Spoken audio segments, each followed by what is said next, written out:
Hi there, and welcome to Power Play. I'm Colton Crail. Mike LeCouture is away today. Just ahead, American outreach. How was your meeting with the senators? That was very good. It was very good.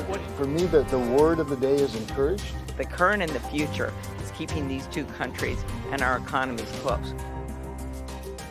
A U.S. Senate delegation rolls into town to sit down with the PM and senior ministers. In moments, we've got U.S. Republican Senator Kevin Cramer. Then, no strike yet. What's next at Canada Post? The union has never left the bargaining table. We are at the bargaining table. We've got rooms booked for the weekend. We're ready to meet at a moment's notice and talk through those offers. Postal workers could have gone on strike at midnight tonight. The company also could have locked them out. Neither ended up happening. We've got Canada Post and the Canadian Union of Postal Workers live on what happens now. Plus, royal countdown. This time Monday, MPs will be back in the House of Commons and King Charles will be at Rideau Hall. Our front bench digs into the stakes and strategy that could dictate Mark Carney's first week in Parliament. First, though. How was your meeting with the senators? That was very good. It was very good. What did you guys discuss? Really appreciate we discussed security and economic issues. I think it's very important. It was both important substantively and symbolically. We talked about how we can cooperate and the challenges that we're facing, but mostly talked about the importance of the U.S.-Canadian relationship. What was discussed? Everything, our great relationship with Canada and the U.S., the history of it, and how we must continue strong. And we're really happy to be here today. That's the Prime Minister and members of the U.S. Senate Foreign Relations Committee after a sit-down meeting earlier this afternoon. U.S. senators said the visit would stress deep and bipartisan support for the Canada-U.S. relationship. But against a Trump White House that's waging a tariff war on the world, what power do they have to prompt progress? I asked North Dakota Republican Senator Kevin Kramer earlier today. Senator, thanks for making time today. I appreciate this. Glad to do it. Thank you. Senator, you said you were encouraged after your meeting with the Prime Minister. I'm curious if you can give us a little more information about what the message was that you were trying to convey to the Prime Minister today. Sure. Well, the first message was here we are. The United States of America has been, and always wants to be the longest running, closest friend to Canada in probably in the world history, really. And so our message was, congratulations, Mr. Prime Minister, on your victory. You're a transformational leader, much like our President Trump got elected on a transformational campaign, and that we want to be part of the solution to this new challenge to our relationship. And that count us as friends, count us as neighbors. Let's better understand each other. Let's look for opportunities in this challenge to find unity, and I think that we did. I think it's really crystal clear to the Prime Minister, and as it is to us, that the opportunity for the United States and Canada to re-engage in a significant way to build up our defense, our national defense against common adversaries, and economic defenses against some of those very same adversaries is reason enough to set aside differences and look for those common areas that we can agree on and work together on. Part of the Canadian strategy when dealing with these tariffs, especially early on, was to reach out to state-level senators and governors and House representatives. That was a very important and calculated decision that was made, but it also brought up the challenge that existed, which is that it appears as though a lot of these decisions are coming directly out of the White House itself. And so how do you play your part, find that political leverage to create some unity when at the same time you have a president saying that he doesn't want anything from Canada, particularly our goods and services?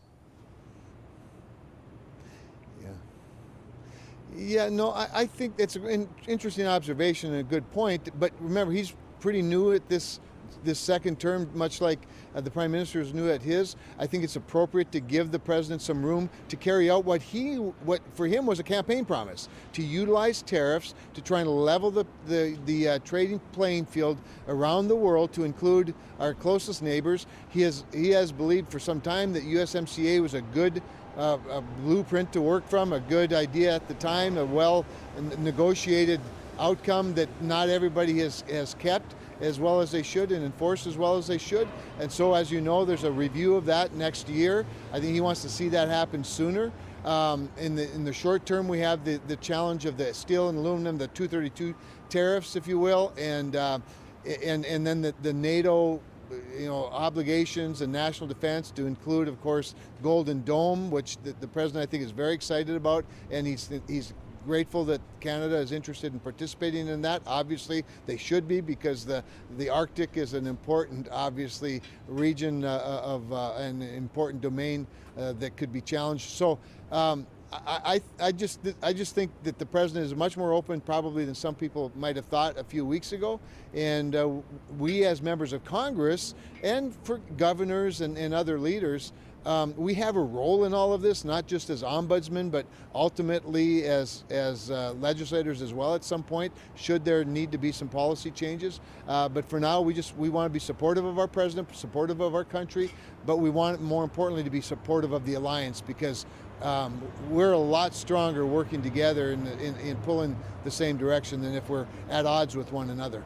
How do you go about ensuring that strength continues, particularly on areas where we already saw a lot of cooperation, and some of those areas are the ones that are being targeted most by tariffs? I think of the auto sector that is so intertwined between Canada and the United States. I mean, I know earlier you talked about the integrated economics between Canada and the U.S., and you mentioned things like critical minerals, and you mentioned potash as well. But, auto is right up there, and that was one of the primary targets of the president. So how is that being more open to working together? Sure. So the auto industry is an interesting one, obviously, because the president did something that a Republican hasn't done in a very, very long time, in several decades, and that is won over the union workers of our country, and a lot of it has to do with building things, not the least of which is automobiles. And clearly he wants to strengthen that industry in the United States, and I think a lot of what he's aiming at is really missing the mark, because Canada is not the problem. The integrated auto manufacturing regime of Canada and the United States is on purpose. It was designed that way, to take full advantage of each other's strengths and workforce and markets, and to isolate others.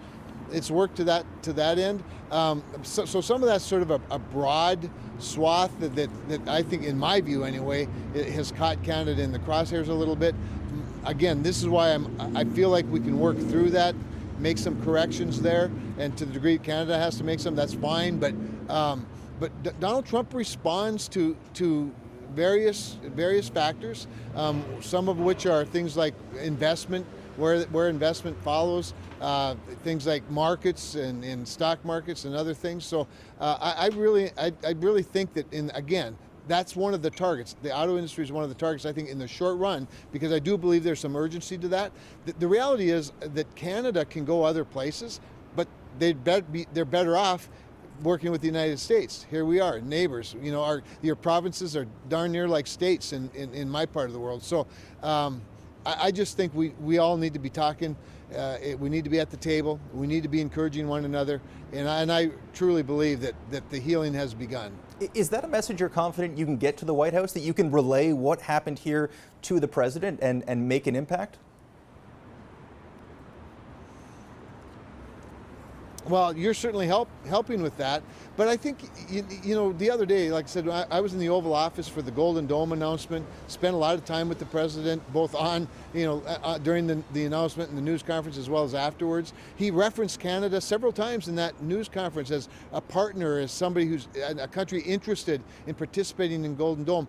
It was done very respectfully, and I think with some affection, to be honest with you. I think some real enthusiasm. So I think Donald Trump uses a lot of tactics and strategies to create leverage and leverage points. I think that's part of what he's doing. I don't want to speak for him, but I do speak to him. So yeah, I think that message is getting through. Last one for you before I let you go. I want to touch on the Golden Dome, because you mentioned earlier that this could be a healing opportunity for this relationship between Canada and the United States, but it is also a massive financial undertaking, and one that would take quite a lengthy period of time to actually complete. And those are the kinds of military procedures and plans that have often been panned by the U.S. when it comes to Canadian military spending, that it's too far out, that it's too grandiose, and it doesn't actually become actionable. Are you confident that a system like that can get off the ground? Oh, I am. In fact, I think it can get done very quickly. Realizing that Golden Dome, first of all, starts with existing weapon systems, Aegis and other missile, early missile warning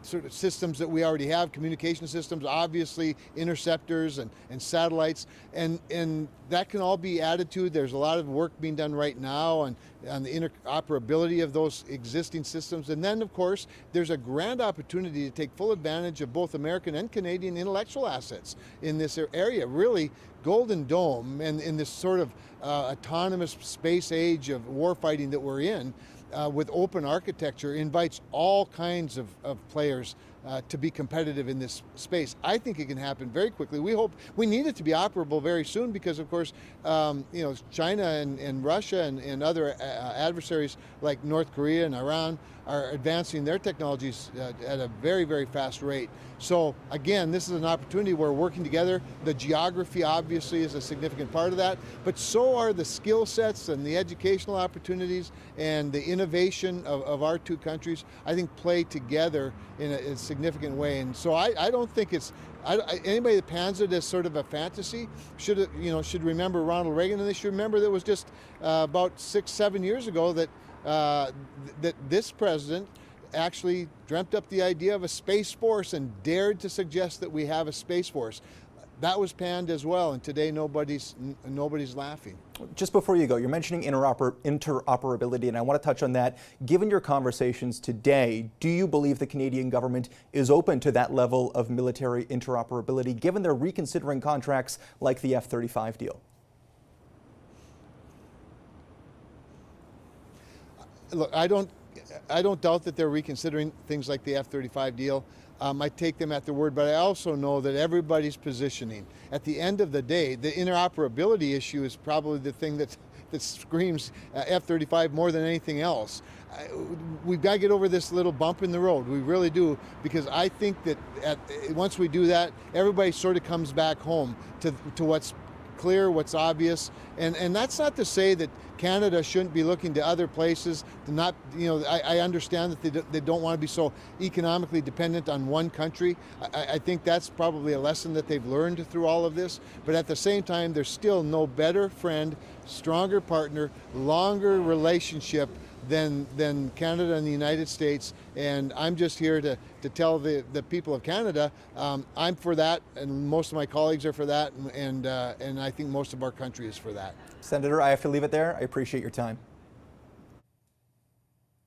And we'll dig into the roller coaster that is Canada's relationship with the Trump White House just a little later on in the show with our front bench. Up today, Sabrina Grover, Melanie Paradi, and Gurritan Singh. Meanwhile, the Conservatives have picked up another seat in the House of Commons after the judicial recount in the riding of Terra Nova, the Peninsulas in Newfoundland. The riding over Liberal Anthony Germain by just 12 votes. The Liberal candidate won the initial count also by 12 votes, but now the Conservatives have flipped the results after the automatic judicial recount. This now brings the Liberal seat count back down to 169, 3 seats shy from a majority in the House of Commons. In southwestern Ontario, the results for the Windsor-Tecumseh Lakeshore riding are now official, with the Conservatives maintaining their victory there. Conservative Cathy Borelli beat the Liberal candidate by just 4 votes. And finally, in Quebec, the Bloc says it's filed a Superior Court challenge to overturn the election results in the federal riding of Terrebonne. This after the party lost by 1 vote. The series of events began when a Bloc supporter's mail-in ballot was returned to sender due to a misprint by Elections Canada. Well, coming up, without a strike, what's next? Why can't Canada Post and the Canadian Union of Postal Workers reach a deal? We've got both standing by to answer those questions just after this.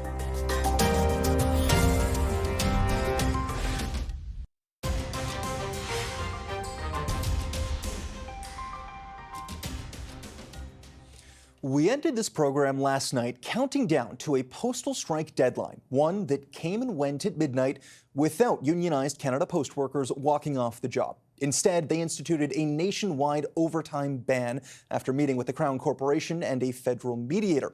Why couldn't a deal be reached? What can we glean from the union's decision to halt overtime but not launch a full strike? Joining us now in the studio is Jim Gallant. He's a negotiator for the Canadian Union of Postal Workers. Jim, thank you so much for being here. Let's start there. Why the decision not to implement an all-out strike and take limited strike action? Well, we had asked Canada Post to have a truce of 2 weeks, and so we'd have an opportunity to look at their offer that they had put in a day before, and we need time to look at that. It's about 750 pages. Collective agreements in Canada are legal documents. You need to figure out where the commas and the periods are in a sentence to make sure it means what it means. So we needed that time, and we needed time to reply. We replied on a few issues last night at a hotel, and there's a plan to meet tomorrow and Sunday, I believe.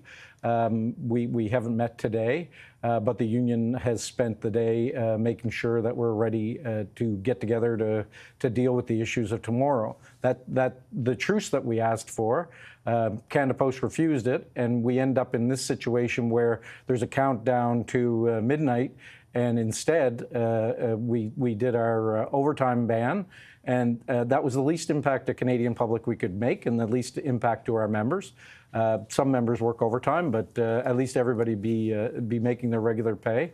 And if Canada Post had agreed to the truce, there wouldn't have been this countdown, and we wouldn't have had to make that announcement. So, but it's their modus operandi. That's what they do, and that puts pressure on customers, and it pushes people away. You could have done both, though. You could have implemented a full strike and also reviewed this contract. And so is this your way of trying to uphold the truce that you offered, even if it's a lesser extent of that? Yeah, we're the adult in the room. That's exactly what we're doing is we made it so Canadians aren't going to suffer in any way today. Most of the mail went out today to addresses. But even still, because Canada Post didn't necessarily know what we were going to do, there were places where they had the mail somewhere else, and communities didn't get their mail today. But every one of our workers was at work. Where do you go from here? Because the way Canada Post is framing last night's meeting is that it was marginal issues that were discussed, nothing of particular significance when it came to the big issues preventing a deal. I know you're meeting tomorrow, but those big issues that have been preventing a deal have been preventing a deal for well over a year at this point in time. And so if we're still not touching on those, assuming you take that framing, how do you move forward that isn't a full-on strike? Well, I would disagree with the categorization of that. Mr. Hamilton is going to come out here and speak. He wasn't at the meeting last night. I wasn't at the meeting last night myself, but I have people that I've been at all those meetings other than last night. And when Canada Post put out their statements, they did not say who was making the statement. It's just a Canada Post spokesperson.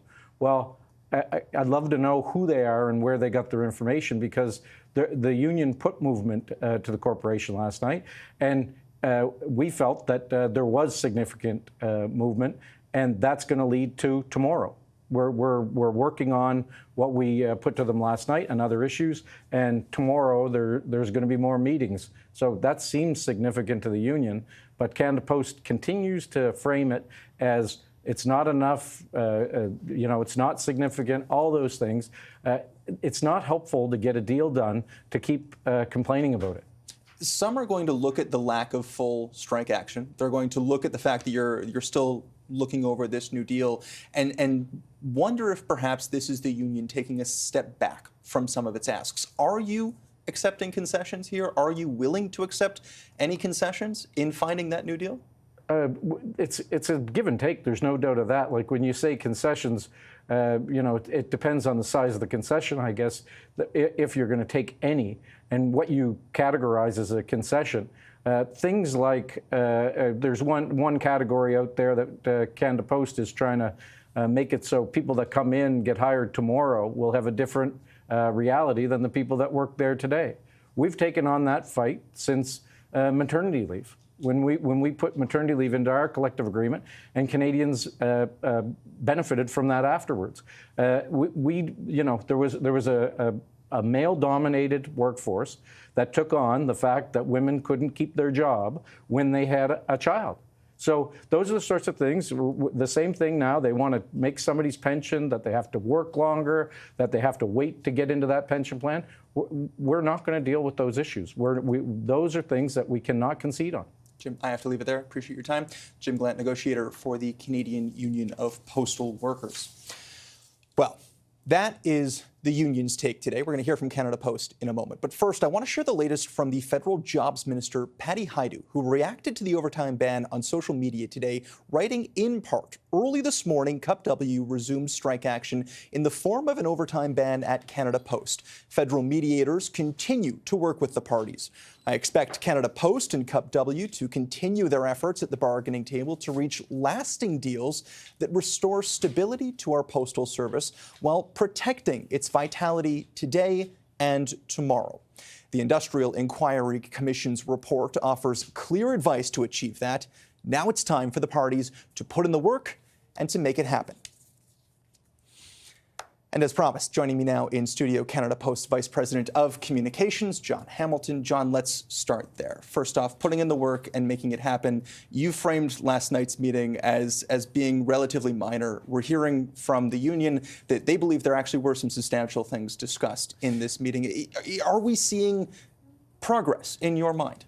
Well, I heard from Jim that the talks are planned this weekend, so hopefully we can get together. We've booked space. We're ready to hammer out a deal. We've put forward global offers that cover everything from increased wages to protecting things that are important to our employees, like pensions and benefits and job security, and also making changes for the future so we can grow our parcel business. So that's what we've been putting forward. Last night was not a response to that offer. They talked about two of the issues, of many of which are outstanding. It was a very informal meeting. It lasted less than half an hour. So, it was a discussion and we talked. But what we're saying is, look, we've put forward offers. If you have questions, if you're looking for clarifications, let's sit down face to face, eye to eye, and work through those, because that's the best way to get a deal and provide the security and the stability that employees and Canadians are looking for. Why not do that during a 2-week truce? Why decline that offer from the union and put Canadians in a position where they are open to seeing their service disrupted? Well, let's first understand what they put forward. They created a timeline by putting out a strike notice earlier this week that created a timeline that now they wanted to get out from under. So we understand it. That's their legal right to put that out. But we hadn't provided any notices. We hadn't made any changes. So, as far as we're concerned, that was the union's timeline that they created. So we understand that. But in reality, we've been talking for and negotiating for 2 years, hundreds of meetings, thousands of hours of discussions. Many of the things that are in our offers, we've been talking about for 2 years. So the time is now not for further delays, because we at Canada Post, every customer has looked at May 22nd and circled that date fearing instability, and that's what Cup W has helped deliver. We're still operating, but we're operating on fumes. We're down 50% since that notice went out. We're now down 50% of the parcels that we would normally deliver at this time of year. So we need to sit down and get a deal. Canadians are avoiding Canada Post. It's hurting the business. It's hurting our employees.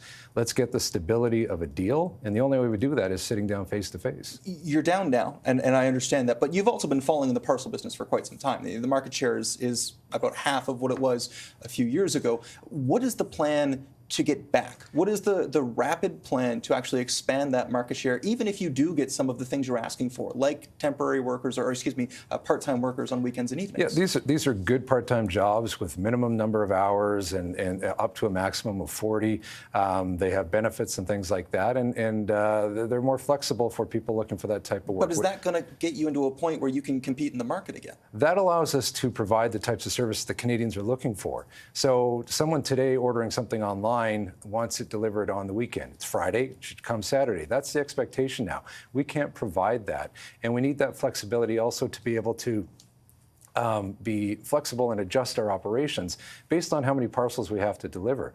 Our system today in our delivery model was built to deliver a steady stream of mail Monday to Friday.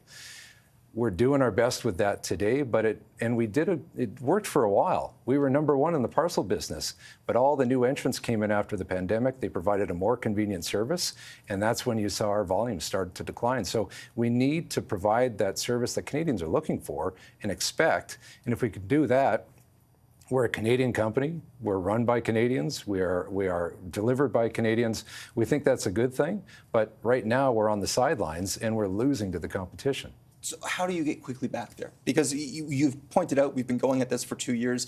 There have been offers back and forth. The latest offer from the corporation isn't a substantial increase from your previous offer. It's still quite a distance from what the union is asking. Is that the kind of offer that is indicative of this urgent timeline that you're positioning? Absolutely. It puts the changes in that we could implement very quickly in terms of trying to build our parcel business back. But also, the Industrial Inquiry Commission report just came out, and it confirmed what I think everybody thought, but probably it's worse than they thought, that we're in an existential crisis. So we are losing a lot of money. We are not competitive. We have rules and regulations that date back decades. We need to make a change, and it's not just about the collective agreement. We need to certainly bring some flexibility into that, but then we need to work with our partners in government to bring about changes to our regulatory structure, because as outdated as our delivery model is in a lot of our collective agreement provisions, our regulatory model is even dustier. I've got about 20 seconds here. Does the mandate need to change that? Absolutely. It needs to be modernized to reflect what Canadians want and need so that Canada Post can be vibrant and help build the national economy and be part of Team Canada. John, that's all I got. Appreciate it. John Hamilton, VP of Communications for Canada Post. We have to take a quick break, then we'll be right back with our front bench. Sabrina Gover, Melanie Paradi, and Gurtan Singh are standing by to preview Carney's first week in Parliament. Stay right here with CTV Power Play.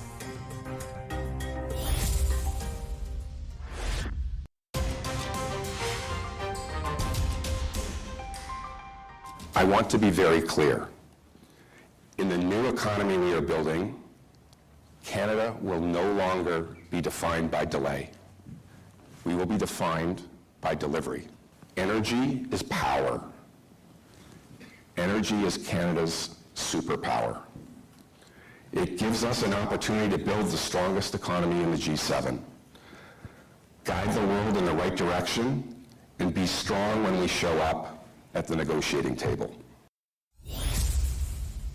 That's new Energy and Natural Resources Minister Tim Hodgson speaking before the Calgary Chamber of Commerce earlier, his first major public appearance since taking on his new role. Like Prime Minister Carney, Hodgson called energy Canada's superpower and vowed to speed up project approvals. Hodgson will be in Ottawa next week when Parliament will return for the first time since December. And the big question is whether minority Liberal government and the opposition can find some common ground. Conservative leader in the House of Commons, Andrew Scheer, spoke to CTV's Question Period and had this to say about that. Well, we are going to give the Liberals an opportunity to bring forward their agendas, and then we'll make those decisions as we see it. When we see the legislative priority that they unveil, we'll scrutinize it. That's our job. Our job is not to rubber stamp things before they're even introduced in the House. Our job is to ruthlessly, on behalf of taxpayers and Canadians, go through everything line by line and then make a decision. All right, let's bring in the front bench. Sabrina Grover was a federal Liberal candidate in the 2021 election. She's a senior advisor at Spark Advocacy and North Star Public Affairs. Melanie Paradi is the former communications director to Aaron O'Toole, now the president of Texture Communications, and former Ontario NDP MPP Gurtan Singh. He's now vice president at Crestview Strategy, also the brother of former federal NDP leader Jagmeet Singh. Thank you all so much for being with me. The House is back on Monday. Before that, the Liberals and the Conservative caucuses both meeting this weekend. I want to touch on both. Sabrina, let's start with you, because as we heard there from Tim Hodgson, this is all about a government that delivers. How do you get that tone across in this first Liberal caucus? Because for a long time, the old Liberal government was described by inertia. So I actually think that the mandate letter that Prime Minister Carney put out this week is really the first example of moving towards that government that delivers model. I think, number one, it really To me, the tone of the mandate letter and the fact that he only put out one, not 28, kind of shows a return back to maybe Jean Chrétien style politics, where you're really going to put out just a few priorities and you're going to let your ministers and their departments and their staff take the lead. And I think that's what we saw today with Tim Hodgson's speech, which I was in the room for, by the way. It's exciting for Calgary to be featured on Power Play. And I think that, the way that we see that mandate letter interact with these, I think, much more, I wouldn't say stable ministers, but I would say empowered ministers, at least at the first cut, shows that approach, return to business, a delivery model, and let's just get things done. And I think that Mark Carney has shown that in his speeches over the last several days. I think he's shown it in his actions, and I think there's no time to waste. This is a government that is going to use communications as a tool to accomplish things, not as a tool to just talk about priorities. Melanie, part of getting things done is going to mean going through the Conservative caucus. Now, they've expressed some communication that they're willing to collaborate to a certain extent, but also Andrew Scheer was pretty clear there. This isn't going to be a green stamp on things. Is this going to be a spirit of more collaboration? Are we going to see an environment where moving legislation through quickly can actually happen, or are we coming back to the same sort of stalemate that we left in December? Well, I think there are a couple things that are coming up pretty quickly that we should be looking for that certainly the Conservatives have been pushing for. And the first one is the cancellation of the carbon tax. So once the House is back next week, the Liberals have the opportunity to put legislation on notice. They won't be able to do that until, I think, after the speech from the throne. So we might start to see some of that legislation on Tuesday be put on notice so that can be introduced later in the week. I'm looking for the carbon tax bill. That it needs legislation in order to be removed, in order to be canceled. So that was a commitment that Carney made during the campaign. And if he's going to make good on it, that's something that certainly the Conservatives can get behind and support. He's going to have to introduce legislation in order to make that change. I think that the 7-point mandate letter was also really interesting. It's going to provide a lot of opportunities for the Conservatives to also keep pushing their ideas and their points across. I take your point that they're going to be looking to see that kind of legislation, but he has effectively reduced it to zero. He doesn't necessarily need to introduce that legislation. And why run the risk of adding that to the plate when there are already so many promises that you're trying to get through in a very short session in the House of Commons? Because it's the boogeyman otherwise. If they don't scrap it in legislation, it will always be there lurking in the background. And so they've got to get rid of it. Gerritsen, to you, this is going to be somewhere where the NDP can hold the balance of power if they decide to. Is there an opportunity for more collaboration in this session of the House of Commons? Well, let me start by saying, Colton, that you got some amazing coaching from Mike because the pronunciation is chef's kiss. So thank you for that. So the NDP is in an interesting position right now. Don Davies, as interim leader, he's a great individual to be at the helm right now. He's incredibly experienced. And yes, the NDP definitely have an ability right now to be that balance of power. I think what you've seen from the NDP is something that the Conservatives probably should take a lesson from right now is we just went through an election. There is a clear mandate right now, and the NDP will probably hopefully use their power to advance the agreements that they've already been able to either lay the foundation with during previous agreements with past Liberal administration. So we saw this with a big win for the NDP right away with the expansion of the dental care program to include folks at the older age bracket. So that's the kind of spirit I think we need Parliament to have right now, and I think that's what opposition parties should have as well. When I see the Conservatives and how they're reacting, it seems like they're having such a hard time not being so partisan, given the fact that Canadians, I don't think, really want that partisanship right now. There really is the spirit of it's Team Canada and Team America, and Canadians need to be together. I think we're seeing that from other opposition parties, but when I see the Conservatives kind of grit their teeth and say they're going to try to support the government, but really you can tell deep down inside, they're just dying to go back to the old ways is what I kind of see. And I think that's a problem. I think we need some unity right now. We need to give the Prime Minister the benefit of the doubt and push him on the priorities that are putting Canadians first, not on this partisan issue. Gritted teeth or not, it is still action, and it is still collaborative action if it does end up coming. And so, Mel, I want to come back to you here and focus a little on the Conservative caucus, because one of the people that we are hearing is under threat is Jenny Byrne. And there has been a ton of reporting about the frustrations that exist and questions as to whether or not she can stay and go. That kind of us against the world mentality is absolutely something that she has had a large part of instilling in the party. If we are seeing this tonal shift, does it suggest that maybe some of this pushback we're hearing about against her, it has more to it than just rumor? I think that's a big distraction from what the Conservatives need to be focused on right now, which is ensuring that we hold the Liberal government to account for their promises, including scrapping the carbon tax and making sure that that actually happens in legislation, but that we hold them to account. The Conservatives have a big job ahead of them. We're in a really important moment right now with the relationship with the United States. There's a lot of big projects that are going to be moving through, big legislation that's going to be introduced in order to enable them.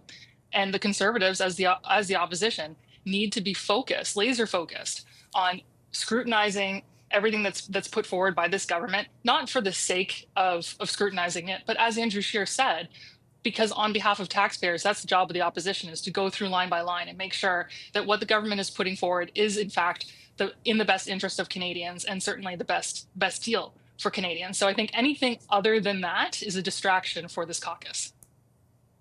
Sabrina, I've got about 20 seconds here. Last word to you. Is that a distraction, or do they need to address the issue in the room, and that is leadership at the top after a fourth election that they've lost? Oh, I think the Conservatives are going to be marred by distraction this session. If you've got Pierre Poilievre not in the House, you've got Andrew Scheer speaking for them. You've got 48 shadow ministers all competing for attention, because they lost an election and they were promised real cabinet, and now they have to deal with this shadow cabinet. And then at the same time, you have Conservative premiers like Danielle Smith continuing to be a thorn in the side, I think, of the Conservative Party. As much as she is a thorn in the side of the rest of the country, I think that in particular, the Conservatives are going to have to respond to her. And if Pierre is going to run for a seat here in Alberta, he's also going to have to respond to this idea of this national unity challenge that a Conservative premier continues to put up. When we saw Tim Hodgson today be quite open to negotiating about oil and gas and energy projects in the future in this province and in this country. So I think that it's going to be filled with distractions. Set your watch. Sunday, we'll see what he says. First, though, we need to take a very quick break. The front bench isn't going anywhere, though. They'll be right back on the state of Canada's relationship with Donald Trump's America.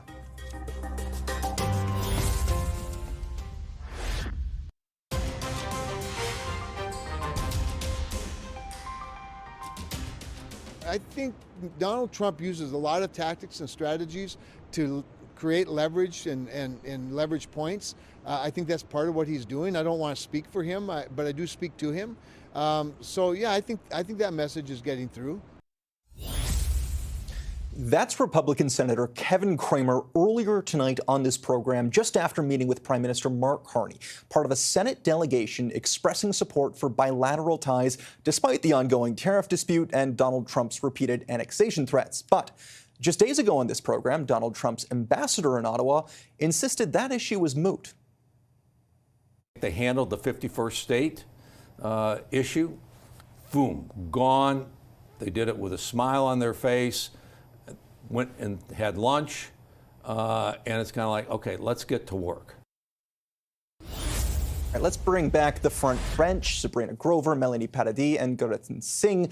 That was the U.S. ambassador on Wednesday. In a separate interview later this week, he told Canadians to move on from the 51st state issue, saying that if the King's visit is meant to send a message, there are easier ways to do that. We are hearing so many conflicting messages around this King's visit. And Guratan, I want to start with you.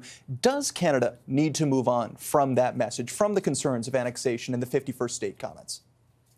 Absolutely not. We actually need to take on a very clear motto in the relationship with America. It should be hope for the best, but prepare for the worst. I think Donald Trump thinks it's advantageous to him, and he thinks it's a strategic thing to be unpredictable. And that's fine if he wants to be unpredictable, but Canada should then, on our side, we should then make sure that we are building scenarios in which if America chooses to once again talk about annexation or increase and expand this trade war with Canada, that we have alternatives. this is really a scenario that America has caused for itself. But I do think there's a really unique opportunity for Canada to kind of do what it's doing right now. Having the King come to Canada for the throw speech, and I'm by no means a monarchist in any way, shape, or form, but it does signify something. It demonstrates a really big move for Canada, irrespective of your position on the monarchy. So I think these are the kind of opportunities that Canada can do now. It can strengthen its own relationships with Europe, with the UK, with other parts of the world, and say that if America's not here to be a part of this integrated global economy, well, Canada is, and that's the advantage that we have, despite all this, all this turmoil with America. So for sure, let us keep this top of mind, because I think if there's no threat today, that doesn't mean there won't be a threat tomorrow.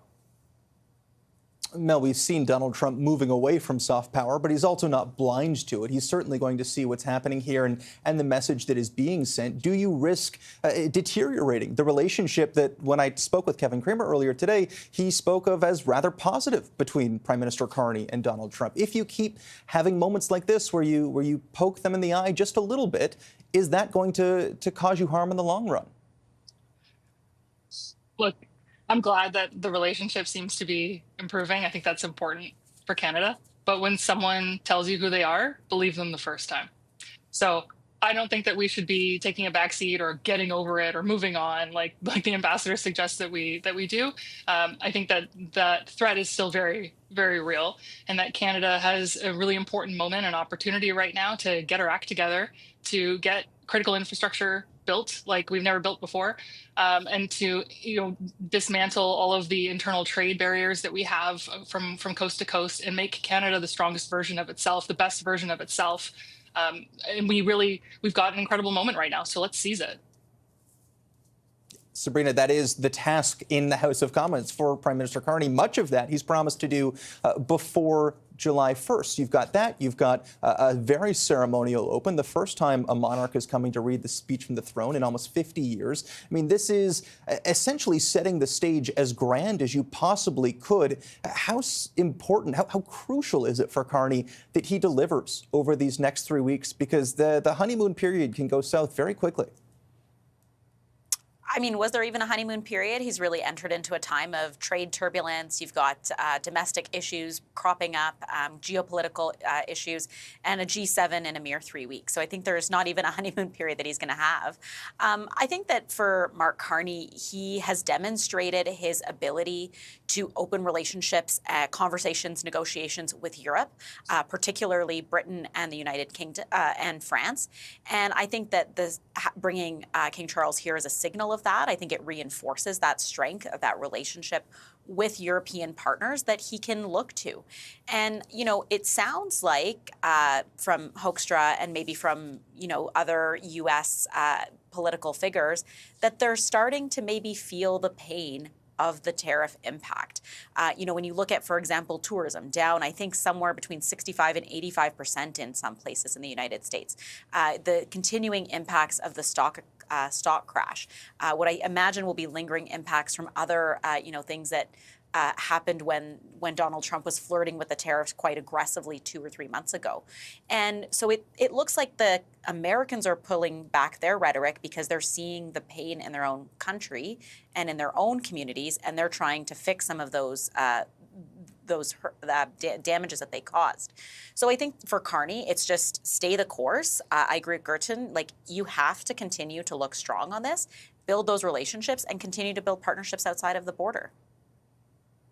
They may be feeling the pain a little bit, Mel, but they're also still talking about having potentially the lowest of all tariffs with Canada, but tariffs nonetheless. That from the Hoekstra interview on Power Play earlier this week. And so if Carney can deliver on this or can't deliver on this specifically, if there are still tariffs at the end of this summer session of the House of Commons, if that relationship is still up in question, does that leave a stain or a tar on this 3-week session where he's trying to get so much done?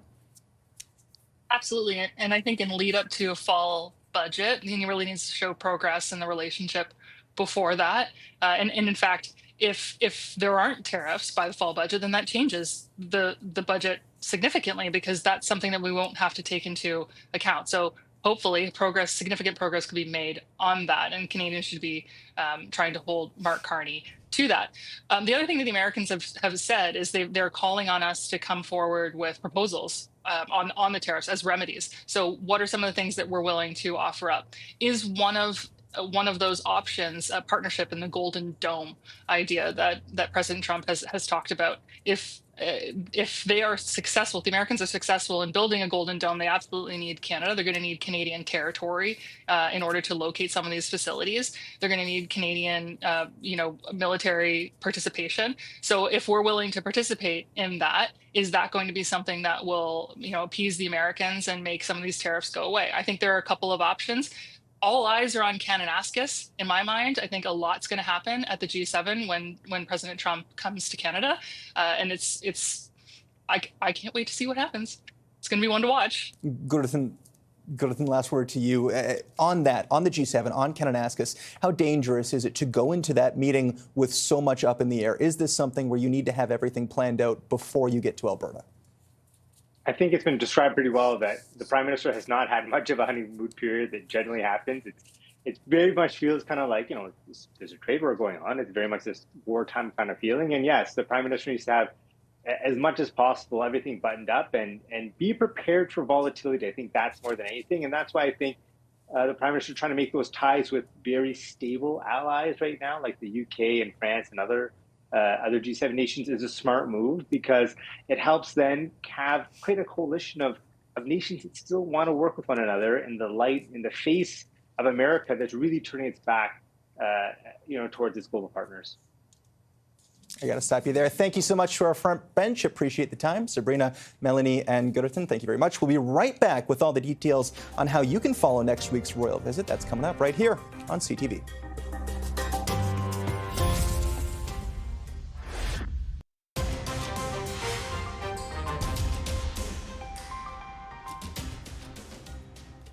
Before we leave you for the weekend, we should set the stage for next week. Here is everything you need to know about all of the special coverage coming up at the start of next week with the royal visit. King Charles and Queen Camilla arrive in Ottawa Monday. They'll head first to Lansdowne Park for a community event before moving over to Rideau Hall, where they'll plant a ceremonial tree before the meeting with the Governor General and the Prime Minister. Then on Tuesday, the King will travel a route from the Bank of Canada on Wellington Street to the Senate of Canada to deliver the speech from the throne. He'll then lay a wreath at the National War Memorial.